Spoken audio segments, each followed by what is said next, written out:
Good afternoon and welcome to Webinar Wednesday. We're excited to have nearly 400 registered attendees for today's webinar, which is eligible for 1 credit from the ACI. Let's get started by giving one of our lucky attendees a Webinar Wednesday surprise package for answering this week's trivia question. Today's sponsor, Innovatus Imaging, is headquartered in Pennsylvania. Which iconic symbol of American independence is also located in Philadelphia? Answer now using the questions feature on your dashboard. While you're answering, I want to invite everyone to join us for the 5th annual ICE conference, also known as the Imaging Conference and Expo, which will be held February 16 through 18, 2018 at the M Resort Spa Casino in Las Vegas. The ICE conference will bring imaging service professionals from across the nation to Las Vegas for 2 days of learning, networking, and the latest advances in imaging. Find out more about this conference by visiting attendice.com. All right, and let's see who our lucky winner is this week. Ed Biken, congratulations. You're the winner of our Webinar Wednesday surprise package. The correct answer was the Liberty Bell. Webinar Wednesday would like to thank our sponsor, Innovatus Imaging. Innovatus Imaging is your trusted provider for MRI coil, ultrasound transducer, CR reader, and dry film printer repair. With exceptional repair capabilities, quality solutions, ISO 13485 certification, and dedicated customer care, they provide excellent value and third-party service. Find out more about today's sponsor by visiting their website, innovatusimaging.com. Our presenter today is Matt Tomory, Head of Strategic Advancement at Innovatus Imaging, formerly Bayer Multi-Vendor Services. Matt has over 30 years of experience in the diagnostic ultrasound industry with both manufacturers and independent service organizations, performing a wide variety of roles, including field service, service management, service technical training, technical support, research and development, clinical application, sales, and marketing. Matt, you may begin whenever you're ready. Thank you, Jamie, and welcome to Ultrasound Applications Essentials and Image Artifacts. Just a little additional intro to the class. This class was developed due to a lack of soft skills training for ultrasound service engineers in the industry. In my previous life, I have taught probably about 10 or 15 different ultrasound platforms as far as technical training. I've written many of those manuals, but what we haven't seen in the industry is a class where people really understand how these systems operate, how to operate the different functions, the different terminologies, and then we go into image artifacts. So this class was developed in actually conjunction with my wife, who is a registered sonographer. She and I co-wrote this several years ago and have continued to develop and polish it from there. So thank you for joining us, and let's get started. So Innovatus Imaging, just a quick intro to us. We became Innovatus Imaging on September 1st. We previously were Bayer Multi-Vendor Service, but under Bayer Multi-Vendor Service, we had a strategic relationship with both Wesco, which is our probe repair arm in Tulsa, Oklahoma, and MD MedTech, which is our FDA-registered transducer and transducer array facility in Denver, Colorado. We previously had a strategic alliance, but as of September 1st, we all came together under one company, and we are now known as Innovatus Imaging. So that's who we are. So why are we here today? Why is this knowledge important? First and foremost, it's to instill customer confidence. If you understand the terminology and you understand how to operate the systems, you become much more of an authority in the eyes of your customer. It also gives you the ability to differentiate between an applications issue and a malfunction. This is a huge time and credibility saver. In my previous life, I was a service engineer for about 20 some odd years. And what I found was the majority of reports of nebulous system malfunctions or image quality issues turned out to be not a malfunction of the system, but it was a setting or the way the system was being utilized. This also gives you the ability to test the system clinically and understand the language of the sonographer or technologist. And I want to reiterate the word technologist. I made a mistake very early in my career that I hope I can help you all prevent in making, and that is calling an ultrasound sonographer a technician. Call them a technologist, a huge differentiator there. But they have a language all their own. And I've heard all kinds of interesting terms over the years where you'll hear somebody say, my image is grainy, my image is mushy, my image is contrasty, my image is bistable. So you're going to hear a lot of terms while you service these units, and this presentation will help you understand some of that terminology. And this is really truly a differentiator between a good service engineer and a great service engineer. So let's start off with system display settings. When you're looking at an ultrasound system and you're looking at the image settings, the very first thing you need to do before you go any further is ensure that the system display is set correctly. What you'll see here on the screen is I have two images.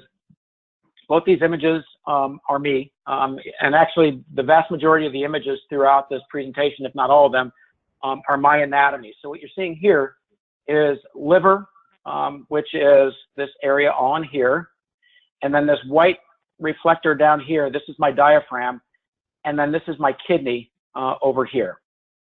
And then over in here we have bowel. And so what I did is I intentionally set this first image incorrectly. And you can see that the image is very washed out, very bright, where this bottom image is actually set correctly. So the first thing we want to do is we want to adjust our room lighting to typical scanning room intensity. Sonographers work in the dark. Their rooms are very poorly lit, so they can see this display better. So we want to make sure that if we are making any adjustments to the system main display, we are setting the room lighting properly. And then we want to look at the system grayscale bar. If you look on the left-hand side of both these images, there is a grayscale bar. And it will either be 16 grayscale steps, or it will be a continuous grayscale bar. And what we want to do is we want to set the background where this last step is barely visible. It's basically one shade away from the background of the image. So you can see this bottom image. We can barely see this last step down here, and then it fades into our background, whereas this one up here, up top, we see a large difference between those two grayscales. So we want to make sure that we set that properly, and then we adjust our whites or our contrast for proper whites but not blooming. You can see these whites up here, especially in the text area, are blooming, where we're losing resolution. So you want to set the whites where they're properly, with a proper intensity. And this is a requirement, by the way, for ACR accreditation. And at the bottom, I make a note, ensure custom approves of and understands any changes made. What I don't suggest you do is arbitrarily adjust your customers' monitors or main displays without sharing why you're doing it and having their input. Sometimes people like their monitors set what I would believe to be incorrectly, but that's the way they do it.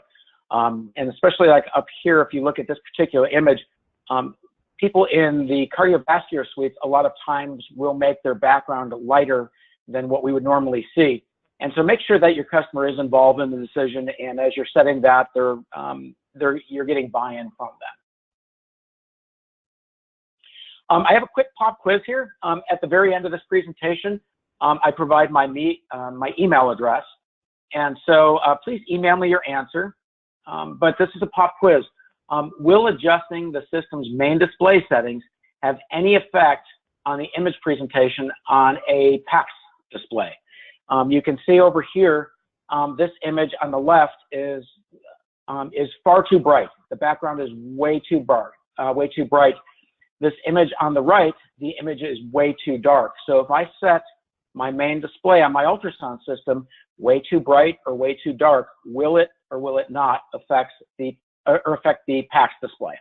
So at the end, I'll give you my email address, and I'd love to hear your answers, and I'd like an explanation as well.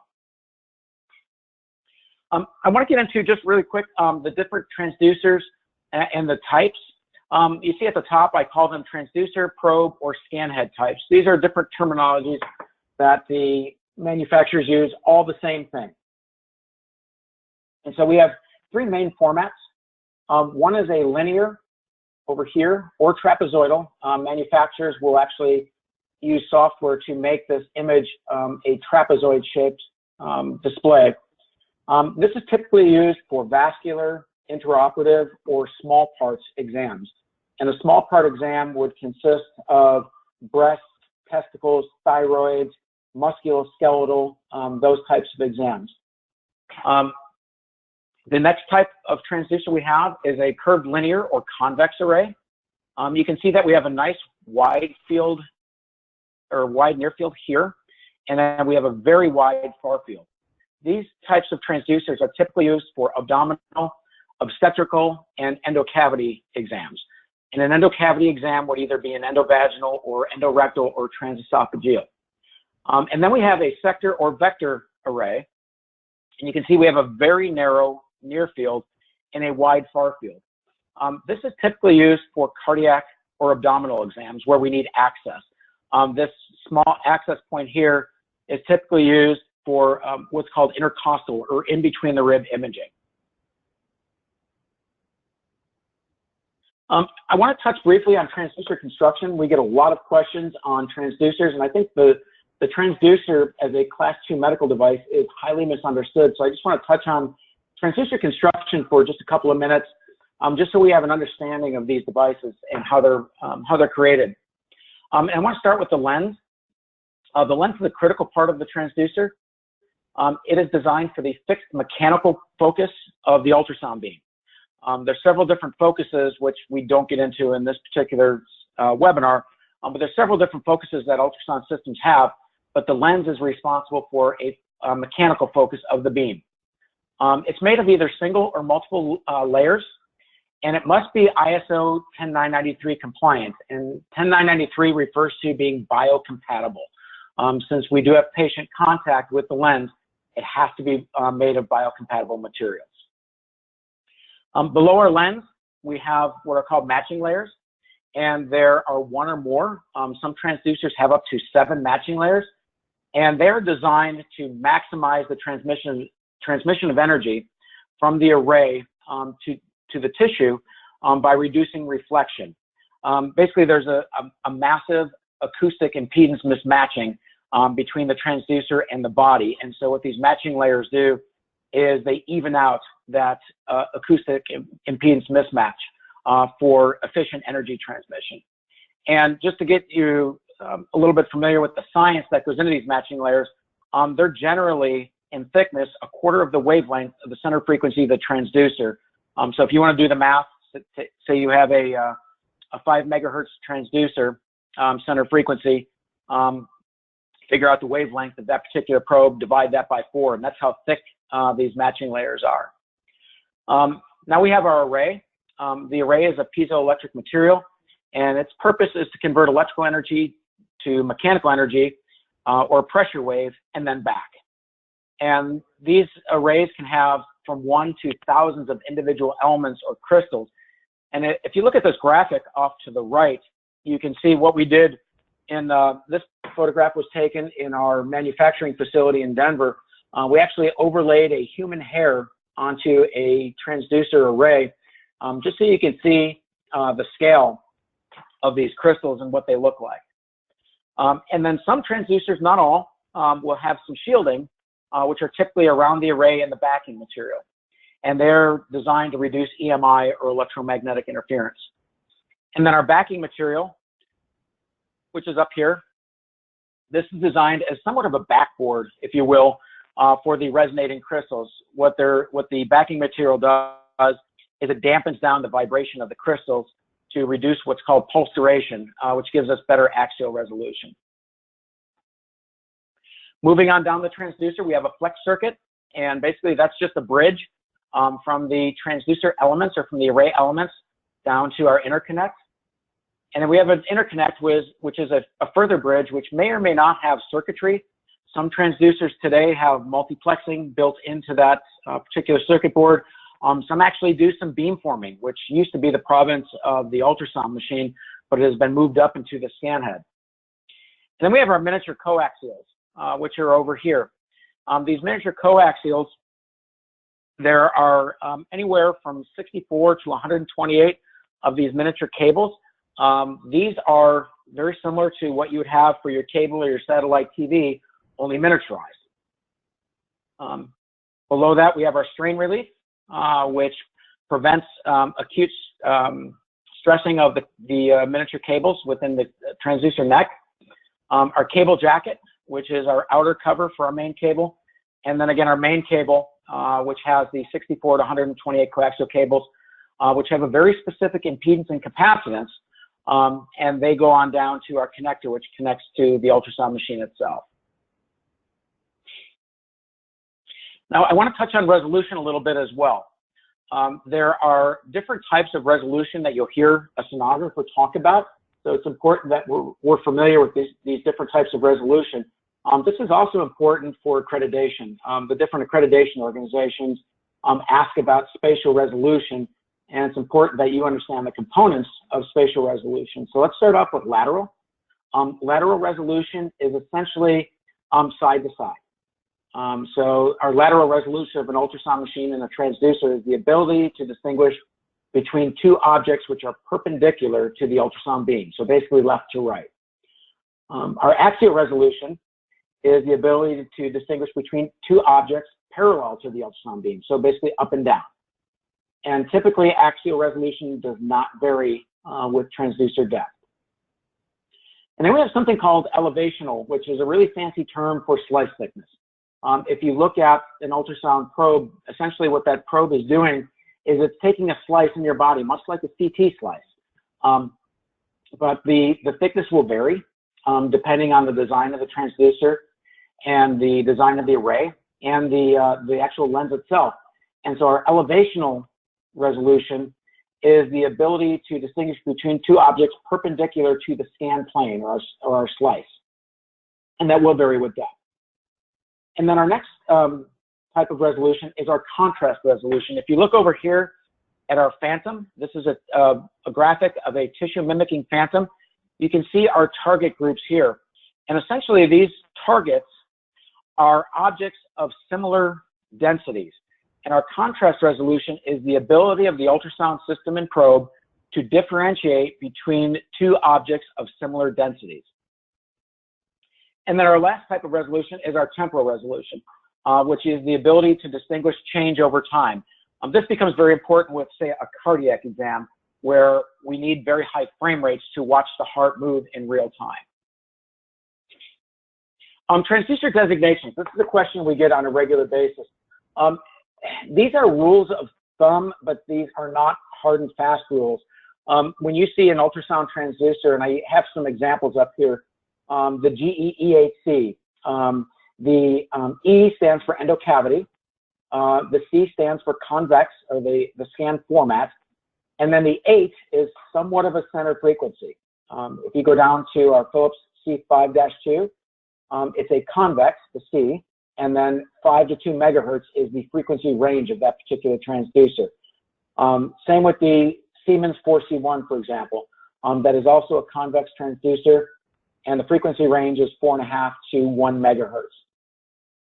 And then we have our GE, another example is our GE ML6-15.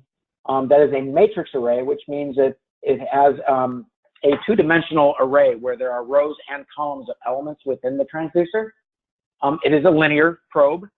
The frequency range is 4 to 15, and the D stands for the type of connector. So if somebody tells you I have a, again, say a C5-2, you should be able to tell what type of transducer that is by the designation, usually.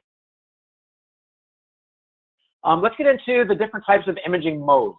Ultrasound systems today have a variety of different imaging modes. Back when I started in, and I'm dating myself, 1986, the first system I started working on only had 2 imaging modes, and now they have multiples.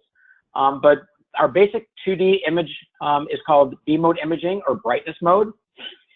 Essentially, sound waves are emitted what's called along the axis of propagation. So basically, we're firing the lines into the body. The echoes are received back and converted into voltages. And the voltages are amplified and displayed as various shades of gray. So in this particular picture, this is actually my son. Then this is about 11 years old. But you can see here, in this area here, this is the bones in his forehead. And you can see they're very bright. They're very bright reflectors. And so the machine has assigned very bright shades of gray to those echoes. Whereas you look in his developing brain, that is very soft tissue, very weak reflectors. And so the machine has assigned very dark shades of gray and everything in between. And that's how B mode imaging works. And then we have something that's really cool. It's been out for a while, but I'm still fascinated by it, is 3 and 4D volume imaging. And it's done in a variety of ways, either with a mechanical probe or a solid state probe. But this allows us to interrogate the body through a variety of scan planes and then aggregate those planes together and create this three-dimensional image. What you see here is a mechanical probe up in the top right. Within that transducer is a standard transducer array that is attached to a motor, and it is inside an oil bath behind the dome of the probe, and that array sweeps back and forth mechanically and interrogates the body. There are transducers that are solid state, and we use electronic beam steering to sweep through the body. But then we reconstruct those images, and we create these really cool 3- and 4-dimensional images that we see here. Now we have M mode imaging. M mode imaging stands for motion mode. We utilize this to look for motion. And you can see up here, it says it's used to detect temporal motion of the cardiac structure. What we're doing, if you look over in the image here, you see this white line. We have told the machine that we want it to look for motion along this particular scan line. And so down here, this line is going through the valve in a heart, and down here, we actually see the motion of that valve. And so this is mainly used in adult cardiac, pediatric cardiac, and it's also used in fetal exams. What we'll do when a sonographer or technologist does a fetal exam, he or she will drop that line down through baby's heart and look for the motion, and they can interpret that motion to see, basically look for heart health, but they can also use that to measure fetal heart rate. Then we have Doppler mode. Doppler mode has been around for probably 30, 35 years, and it's really cool. There's all different kinds of Dopplers, but basically Doppler helps us determine motion. For those of you who have ever had a speeding ticket, it's the very same principle. Essentially, with a police officer who is looking for speeders, he or she will use a radar gun, and they send out a beam at a fixed frequency at a car coming towards or going away from them. And that beam, since it is a fixed frequency, when it comes back, if it comes back at a higher frequency and the car is coming towards them, they know that they can do, through an algorithm, they can determine how fast that car is going. Well, we do the same thing with ultrasound. Essentially what we do is we send sound beams into a blood vessel, typically, and we bounce that sound beam off of red blood cells, and we get that beam back. And we determine, depending on the frequency sent out, we determine with the frequency that sent back, if that blood is going towards us or away from us, and we can tell how fast it's going. So it's actually very simple the way it's done. There are different types of Doppler. There's this first image at the top, we have pulse wave Doppler. This spectrum that you see down here shows us the blood flow in this common carotid artery, and that's what we're looking at here. This is my common carotid.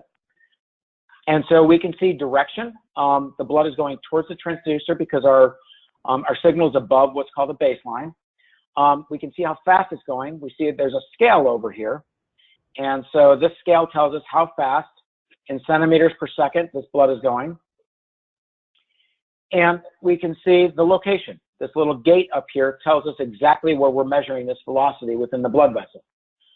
Then we have something called continuous wave Doppler. This is typically used within cardiac, and it looks very similar to this. We see a spectrum where the velocities are displayed, but the difference between pulse wave and continuous wave is continuous wave is constantly firing, and that's designed for very high velocities, which are typical velocities that we do see with the heart. In this image up here, we also have color Doppler velocity, and this allows us to assign colors to various velocities within a vessel. you can see over here on the right-hand side of this image, there is a scale. And that scale will show us that blood going in one direction is dark blue to light blue, and in the other direction is dark red going down to yellow. And so what we're doing is we're assigning different colored pixels to different speeds of flow so we can get a graphical representation of what the blood is doing within a vessel. Where this comes in handy is, say, for example, when I did this, I had a big giant piece of plaque right in the middle of this vessel. Well, what would happen is, as the blood was flowing towards my head from right to left, as it hit that plaque, it would swirl and change direction briefly before it went around. Well, when it swirls, it changes direction, so it would shift from red to blue. And so that's how we can tell if there's a problem using this color Doppler. In the second image, we have something called power or energy Doppler. This is another type of Doppler, but what this shows is just the presence of flow. It does not give us velocity, direction, or angle. The only thing it tells us is, hey, there's flow here. It's extremely sensitive, and where this really comes in handy is where you're looking for very low flow, such as a testicular exam would be a good example, or if you had, say, an elderly patient and you were looking for flow in an extremity down towards the ankle or in the foot, if you didn't really care what direction the flow was going in, you just want to know, do I have flow? Power or energy Doppler is very useful for that. And then this last one is relatively new. It's called Doppler tissue imaging or velocity, and it allows us to determine motion of structures. And here we have a heart. You can see the 4 chambers of the heart down here, and you can see the valves. And so what we're doing is we're assigning different colors to different speeds of tissue. And a very highly trained physician who is reading this would be able to tell the health of the heart muscle by looking at these various velocities. This is not a malfunction, but this is something that I have gotten, if not dozens, maybe hundreds of service calls over the year where somebody will say, my Doppler display is not working correctly. My signal is wrapping around. And what we're seeing here, and what I did is I intentionally misadjusted this particular machine when I was doing my common carotid artery. And you can see we have our spectrum, but the peak is getting cut off by this top bar, and you can see how it's wrapping around and coming in from underneath. This is very common, and it's called aliasing. And this is something that I did intentionally, but sometimes it will be accidentally misset on a machine. But over here you see my scale is set for 0.30 meters per second. That is too low of a setting for my common carotid artery. And so what I'm getting is I'm getting this wraparound. So the fix for that is what we have to do is we have to raise our scale up.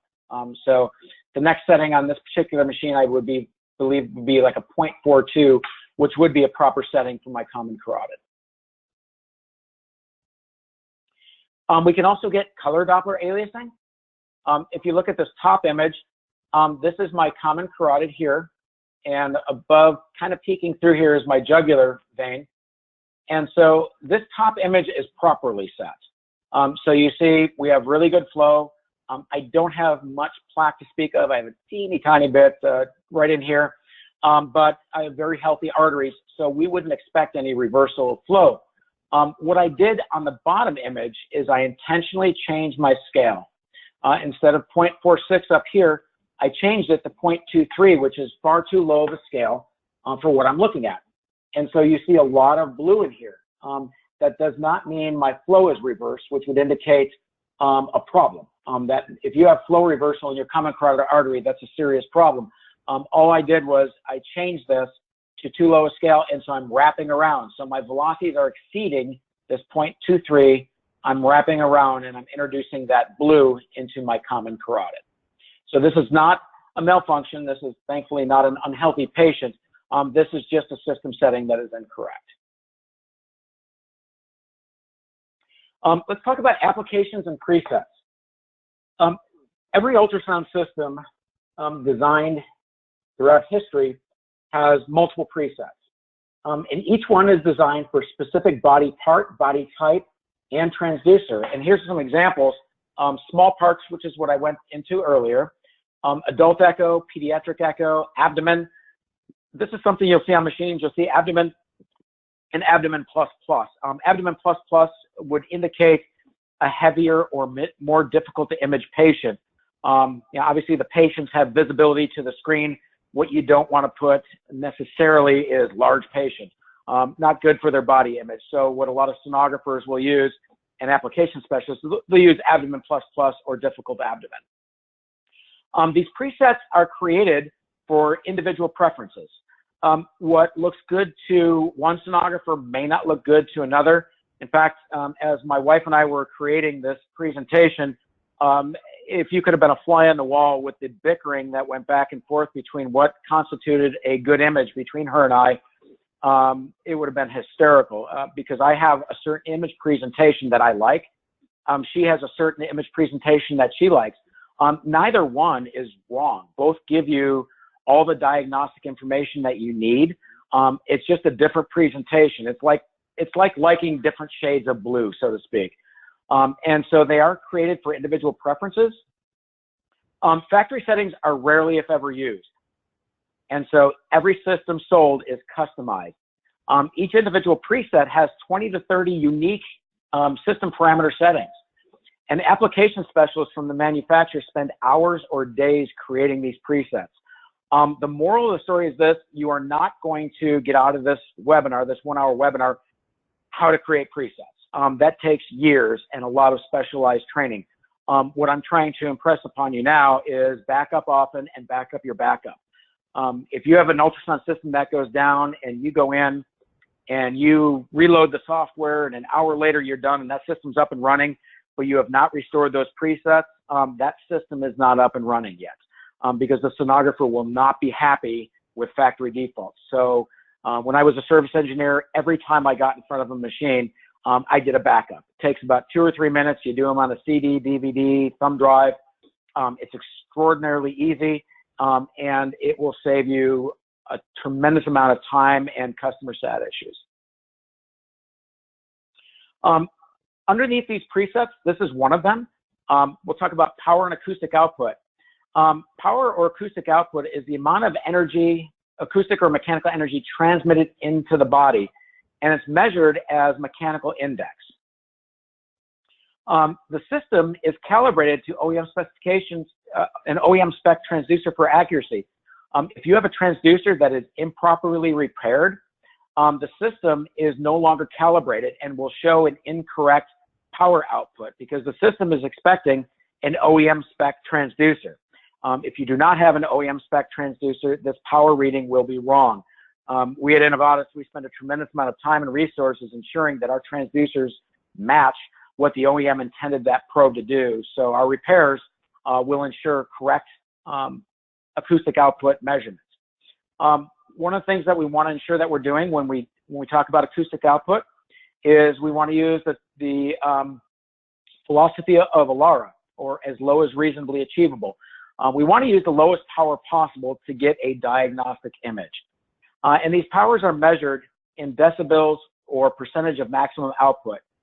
Down here you can see every 3 decibel change equals a 50% power change.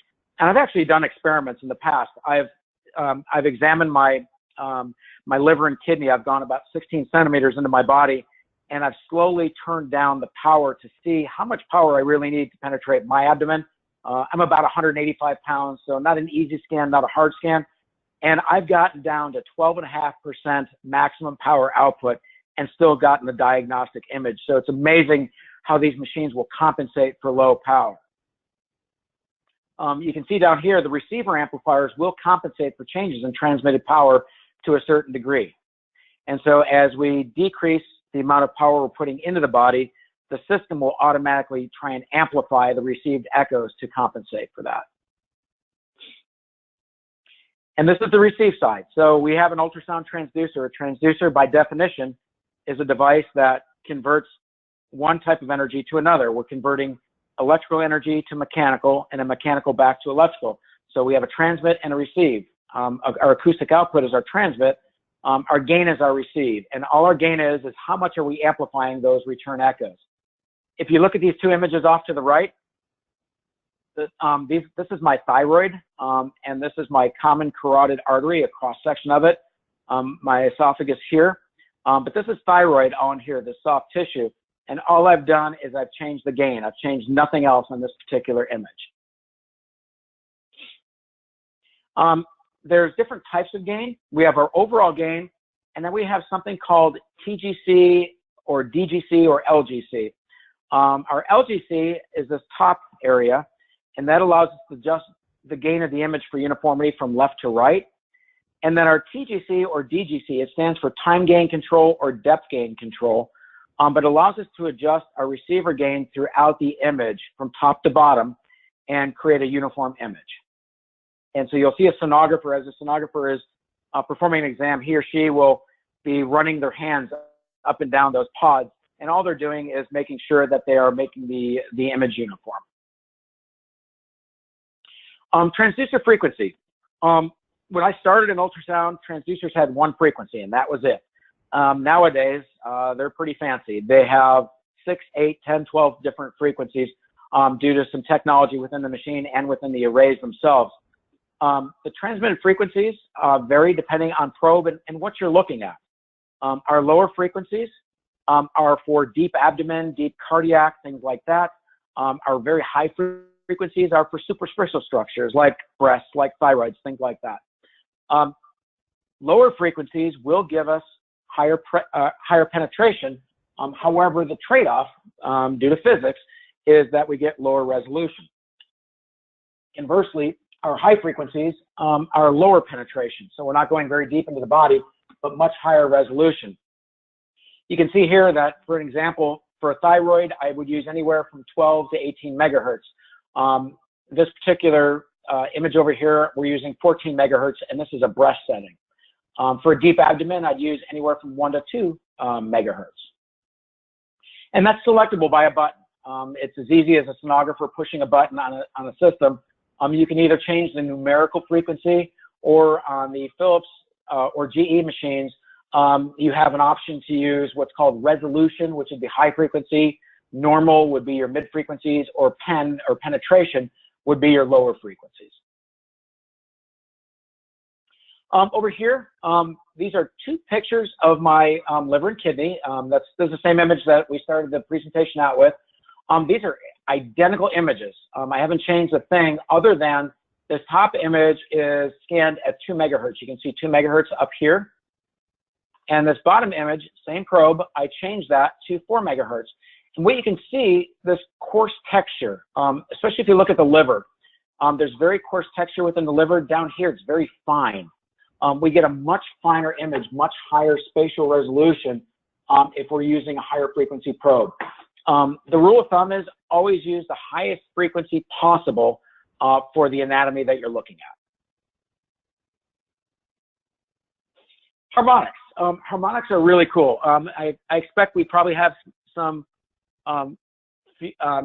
musicians in the room today, who would understand harmonics. But harmonics are, it is a secondary it's a second or third or even fourth or fifth component of a transmitted or received sound wave. For example, if we send 2 megahertz into the body, what we can do is we can receive that 2 megahertz, filter that out, and listen for 4 megahertz.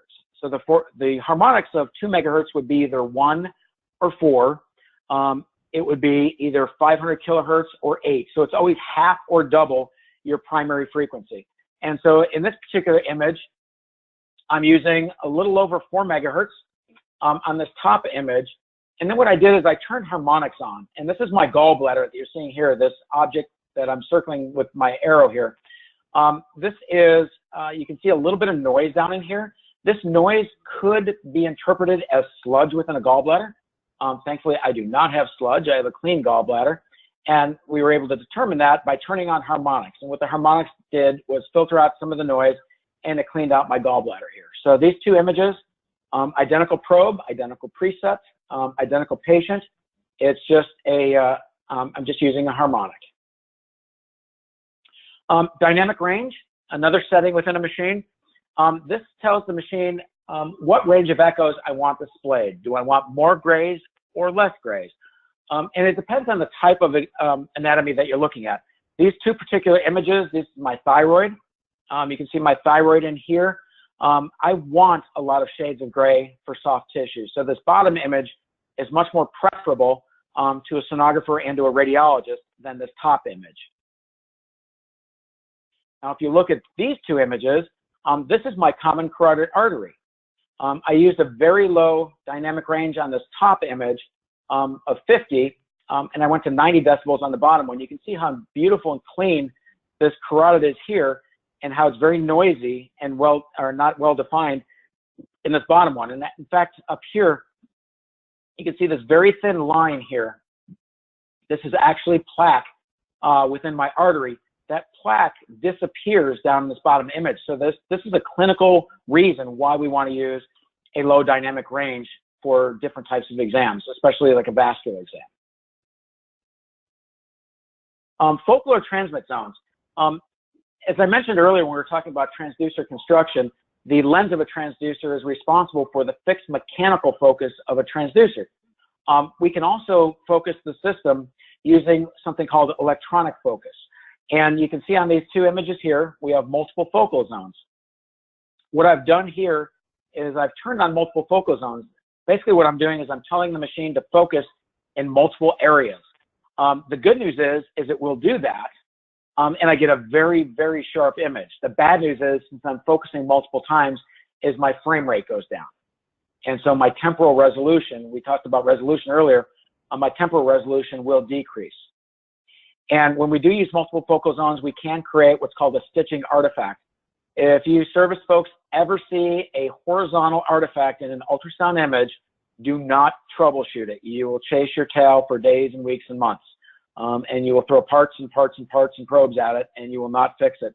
This is part of the physics of stitching images together. If you ever see that artifact, have your customer turn off multiple focal zones. That should disappear. If it does, you know it's not a malfunction. Frame rate, we talked about this a little bit earlier. This is our temporal resolution. Frame rates depend on system settings. We can choose higher frame rates, and that is great for a patient who you can't get to sit still, or if you're doing a cardiac exam, or if you're doing a fetal exam and baby's moving around, or you're looking at baby's heart. You have to have high frame rates. If you're looking at soft tissue, say you're looking at somebody's thyroid, and you want to get the maximum resolution out of that image, and that patient can and will hold still, will hold their breath, you can use these multiple focal zones that we see here and get a higher resolution image. And so frame rates are always displayed on the image. And again, lower frame rate is typically a better image, but there are compromises to that. Space-time and resolution. This is another setting on the machine. Essentially what you're doing is you're telling the system, I want you to focus more on spatial resolution versus temporal resolution. Spatial resolution is our axial, lateral, and elevational resolution. Our temporal is our frame rate. So if you're looking at a heart, you want maximum temporal resolution. If you're looking at a thyroid, you want maximum spatial resolution. So that's what that term means, is space-time or resolution settings. We have something called edge. Edge, or pre-processing, is a setting on all ultrasound machines. And what it does is it allows you to define the sharpness of borders, of structures within the body. It's very similar to the sharpness setting on your television. You can see my top image. I have a very high edge setting, and this border of my thyroid and the muscle is very, very sharp. I took that all the way down to minimum down here, and you can see the image got, and to use a sonographer term here, it got mushy. And so you can see that this bottom image is not very clear. Usually you want that somewhere in between. Maximum on most machines is +3, minimum is -3. Somewhere in the middle is usually good. And then we have something called persistence, or frame averaging. And that allows us to take multiple ultrasound images and average them together so the image is not noisy. You can see this image of my thyroid again. It's very sharp, somewhat noisy. This bottom image is a little bit smoother. Usually you want that averaging somewhere in the middle. Post-processing or gray maps. As I mentioned earlier when we were talking about B-mode imaging, you can, B-mode stands for brightness mode. We're assigning shades of gray to the different intensities that the machine's receiving back. We can make it anything we want. I can make it black on white, I can make it white on black, and if you look off to the right, I can make it all these beautiful colors. It's really whatever the sonographer wants it to be. These two images here, using post-processing, exact same image. I changed nothing between these two images of my thyroid other than changing my post-processing map. The bottom is a map of a 7 on this particular machine. The top one is a map of a 1. We can use colors. Colors are kind of cool. It looks cool, but it also, due to the way the human eye is constructed, is it allows us to differentiate between more subtle changes by using colors. So some people do use colors on their post-processing. We also have something called speckle reduction imaging. You look at these two images. This bottom image is very smooth. This top image is very grainy. All the different manufacturers have it. Ultrasound images are going more towards a smoother presentation these days. I'm somewhat old school. I like the contrasty gray images. And again, it's preference. Both these images have identical information. I can read both of these and I can see exactly what I'm looking for. But a lot of it has to do with presentation. And then we have compound imaging. Compound imaging has been around for a while. Very cool. Through electronic beam steering, we can take a traditional ultrasound beam scan. If you look down here, instead of just going straight perpendicular from our transducer lens, we can actually fire our ultrasound beams at angles using compound imaging. This allows us to hit a structure from various angles and get a much better representation of the shape of that structure. If you look at these two images, the structure doesn't really stand out all that well in this top image. Down here, it's very well defined. Compound imaging, it's called crossbeam. GE calls it crossbeam. Philips calls it Sono CT. All the manufacturers have it, but it's just another way to process images. Now we're going to get into artifacts. This particular transducer has an artifact. I purposely chose it because it had a dropout here. Artifacts are typically what's called hypoechoic, which means darker, versus hyperechoic, which would be a lighter artifact. If we see this type of artifact, the first thing we want to do is we want to look at the transducer. This particular artifact, it's probably only 1, maybe 2 elements out. The way to determine that is, do we have another transducer of the same type? Can we plug it in and see if that artifact goes away? That tells us conclusively whether it's the probe or not. The other thing we want to do is, if we determine that it's not the array, we want to check the cable. The way the ultrasound transducers are designed is the transducer has a flex point. There's a strain relief coming out of the Scanhead. The manufacturers created a strain relief to reduce the acute stresses that happen, but inevitably, especially with cardiac probes, transducers will start breaking cables within that neck. And so to determine if you see an artifact like that, if it's caused by the cable, what you can do is, as you're staring at the image, the near field, you see that dropout, is hold the transducer by the strain relief and flex it back and forth and see if that appears and disappears. If it does, it's the probe cable. Then you want to go down to the probes, or the probe pins in the connector. You want to inspect those regularly, and if you have a pinless connector, you want to clean that. If you do have bent pins, remedy that immediately, because what will happen is, if there's bent pins on either the probe or the connector board, you'll plug that probe into another connector board, and then you'll damage that board, and then other probes get plugged into that slot, and then you damage additional probes. And it's essentially a virus. It'll grow and grow. So if you have a damaged connector board or a damaged probe on the pins, repair or replace that absolutely positively immediately to prevent further damage. If it's nothing to do with the transducer, then you need to go into the ultrasound system itself and start looking at the front end boards of the system, which I'm not going to cover today. That's a different module. But that's how to field troubleshoot an ultrasound transducer if you see an artifact like that. Image noise. This is all kinds of fun. When I was doing service, I used to love troubleshooting image problems or noise problems, because you were essentially a ghostbuster. You were looking for you were looking for ghosts. These noise sources could be anything. The first thing you want to do if you do see noise on an image, and you can see these two images over here. This was actually in the image problem that one of my service engineers was troubleshooting some years ago, and I snapped these pictures. Up here you see noise in a two-dimensional image or a beam mode image. Down here, this is noise in a color Doppler image. So where you want to start is the probe cable. Again, start flexing the probe cable at the Scanhead neck. See if you can make the noise come and go. See if you can make it better or worse. If you can, then you have a bad problem with, or you have a problem with your probe cable. If it's not the transducer, at that point you want to start isolating the system. What's plugged into it? Do you have printers plugged into it? Do you have a DICOM cable plugged into it?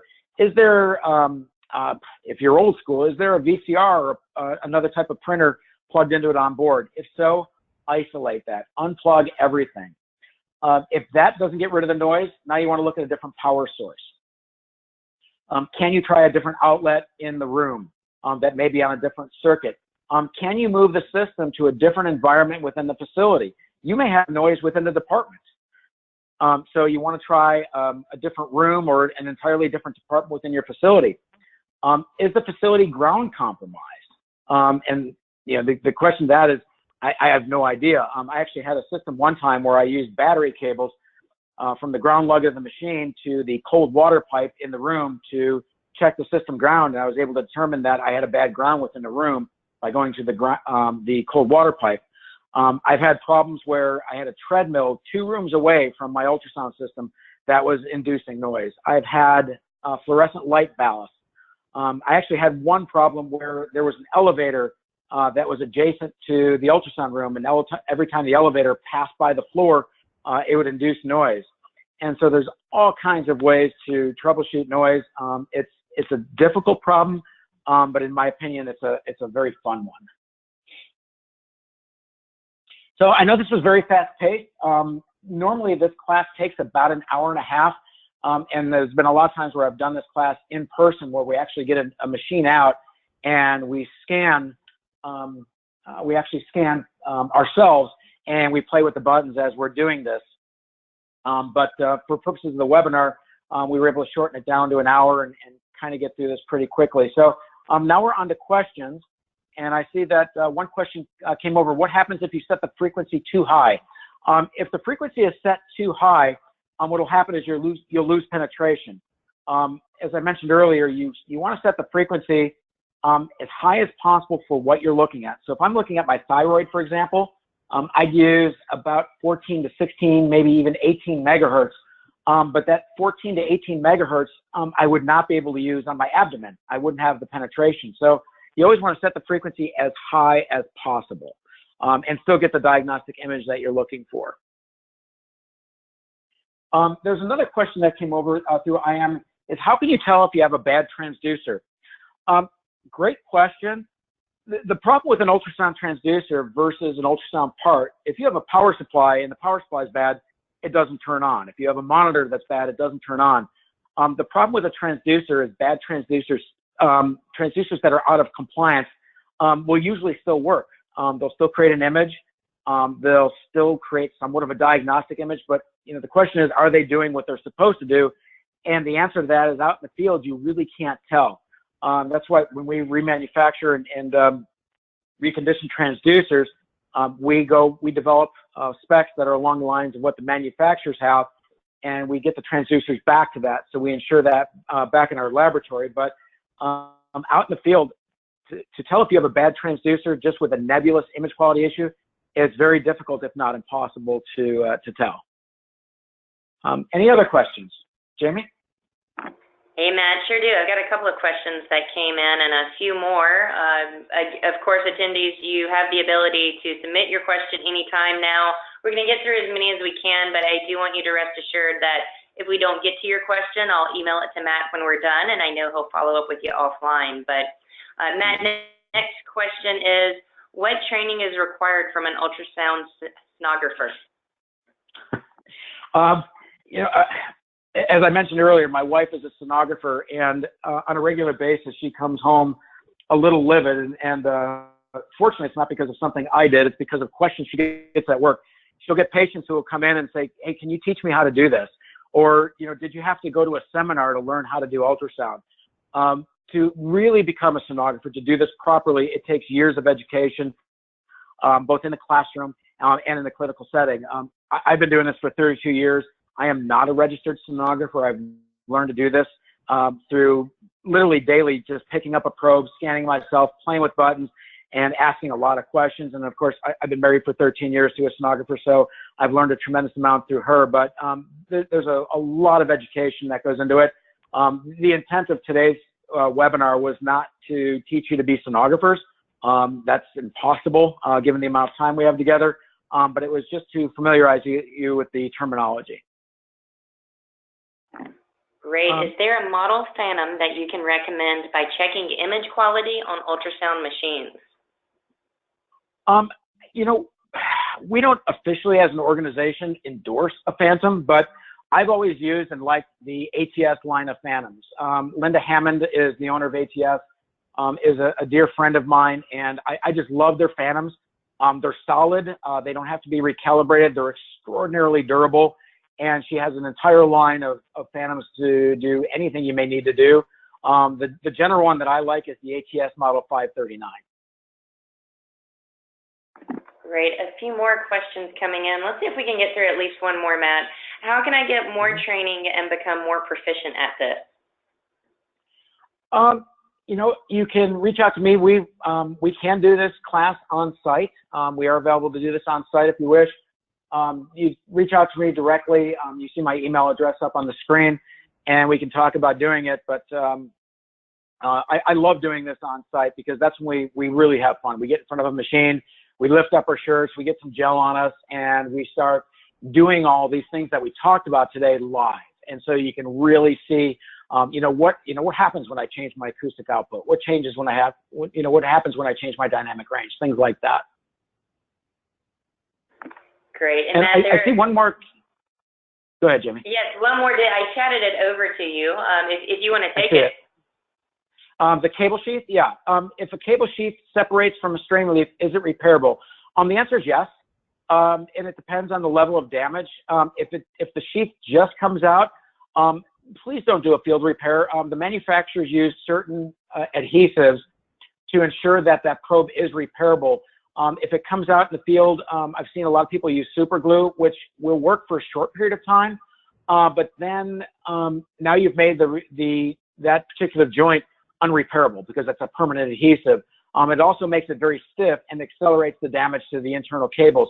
That's a fairly easy repair if the cables haven't been damaged. If the cables have been damaged, we can recable a probe and then redevelop that strain relief and basically get you back a brand new transducer. Great. Well, Matt, I appreciate your time and the knowledge that you shared today. It's always very insightful when you are a webinar Wednesday presenter. And of course, I want to thank our sponsor today, Innovatus Imaging. But I want to remind everyone that one lucky attendee will win an Amazon gift card for completing the post-webinar survey. Yes, you do need to complete the survey to obtain your CE certificates. If you do not see the survey, that should appear on your screen shortly. Please email us at webinar@mdpublishing.com. We'll be happy to send the survey over to you. Of course, we are continuing with webinars every Wednesday going through December 13th. So to see our complete list of upcoming webinars, please visit TechNation's website. The URL is onetechnation.com/webinars. All right, guys, we'll see you back next Wednesday. Enjoy the rest of your afternoon. Thank you, Jamie.